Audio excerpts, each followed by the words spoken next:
3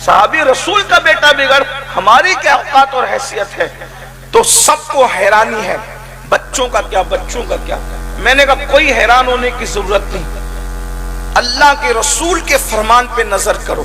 لمبی تمہید میں الجھا نہیں سکتا آپ کو، بہت جلدی سے مقصد پر آتے ہیں۔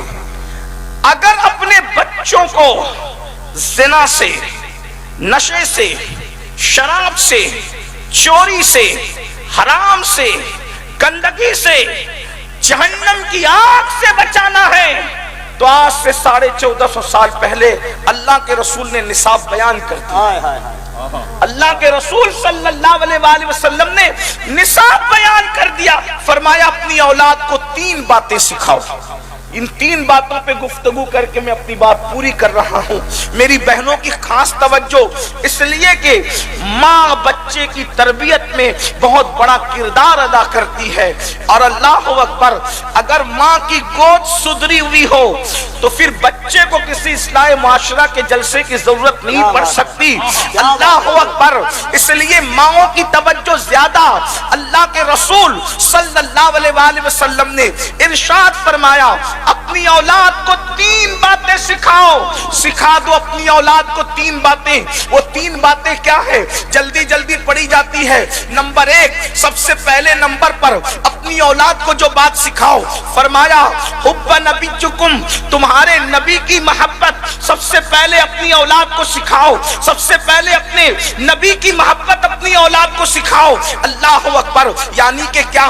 عشق مصطفیٰ اپنے بچوں کے سینے میں انڈیل دو۔ اب انسان سوچتا ہے یار عشق رسول پیدا کرنے سے ہوگا کیا؟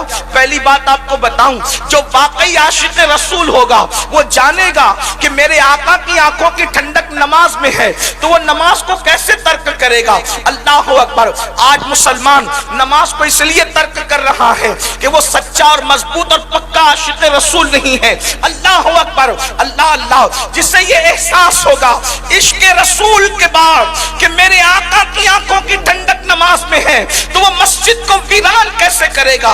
حرام کھانے سے محبوب ناراض ہوں گے تو وہ لقمہ حرام ہاتھ میں کیسے لے گا؟ اس لیے اپنے بچوں کے سینے میں محبت رسول پیدا کرو، عشق رسول پیدا کرو۔ اب آپ سے ایک سوال کرنا چاہتا ہوں، اپنی بہنوں سے بھی اور آپ سب سے، آپ مجھے بتائیں، جب ہمیں ہی نہیں پتا کہ عشق رسول چیز کیا ہے تو ہم اپنے بچوں کے دل میں عشق مصطفیٰ کیسے پیدا کریں گے؟ عشق رسول کیسے پیدا کریں گے؟ میرے عزیز، یہ کوئی چڑیا تو نہیں ہے کہ آپ اسے پنجرے میں بند کر لیں، یہ کوئی سودا تو نہیں ہے آپ اسے بازار سے خرید لیں۔ اللہ اکبر، یہ کوئی چیز ایسی تو نہیں ہے کہ خریدی اور بیچی جا سکتی ہے۔ سن لو اور اچھی طرح سے سن لو، قدرت جس کو جنت کے لیے منتخب کر لیتی ہے اسی کے سینے میں محبت رسول عطا کرتی ہے، اسی کے سینے میں عشق رسول عطا کرتی ہے۔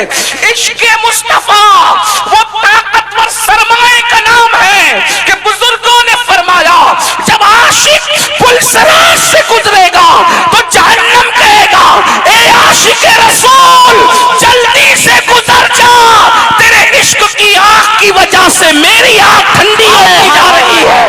میرے امام کہتے ہیں اے عشق تیرے صدقے جلنے سے چھٹے سستے، جو آگ بجھا دے گی وہ آگ لگائی۔ نعرہ تکبیر، نعرہ رسالت۔ سینے میں عشق مصطفیٰ خود بھی پیدا کرو، آپ اپنے بچوں کے دل میں بھی عشق پیدا کرو۔ ایک بات آپ سے عرض کروں، بہت اچھے سے سننے اس لیے کر رہا ہوں عرض، آپ بتائیں آج مسلمان بزدل کیوں ہے؟ عشق نہیں، توجہ ہے، عشق نہیں، عشق نہ ہونے نے تمہیں بزدل بنا دیا۔ جب عشق آتا ہے تو آدمی بے باک اور نڈر ہو جاتا ہے۔ مثال بڑی پھوڑ ہے، بھونڈی سی ہے، برا لگے تو معاف کرنا لیکن سچی مثال ہے۔ ایک کسی لڑکے کو کسی لڑکی سے عشق ہو جائے اور وہ کہتا ہے کہ میں اسی سے شادی کروں گا۔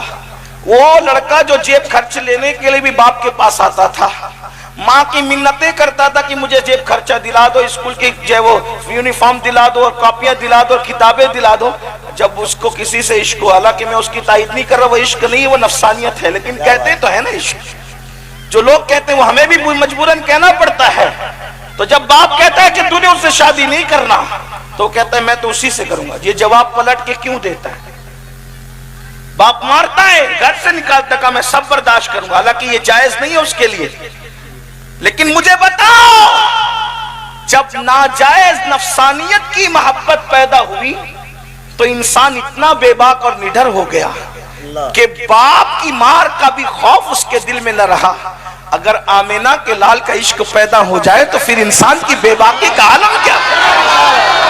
وہ ناجائز نہیں، وہ ناجائز نہیں ہے، وہ تو اللہ اکبر عبادت ہے، عین عبادت ہے. اللہ اکبر. ہر فرشتہ اسی محبت میں ڈوبا ہوا ہے، ہر پودا اسی محبت میں ڈوبا ہوا ہے، ہر دریا اسی محبت میں ڈوبا ہوا ہے. اللہ اکبر.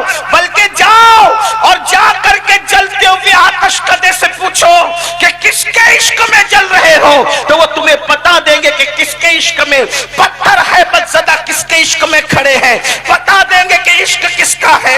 گرتے ہوئے بادل کس کے عشق میں برس رہے ہیں، تو بتا دیں گے کہ کس کا عشق ہے. بلکہ میرے امام تو اس قصے کو تمام کر چکے یوں کہہ کے کہ وہی جلوہ شہر بشہر ہے، وہی جلوہ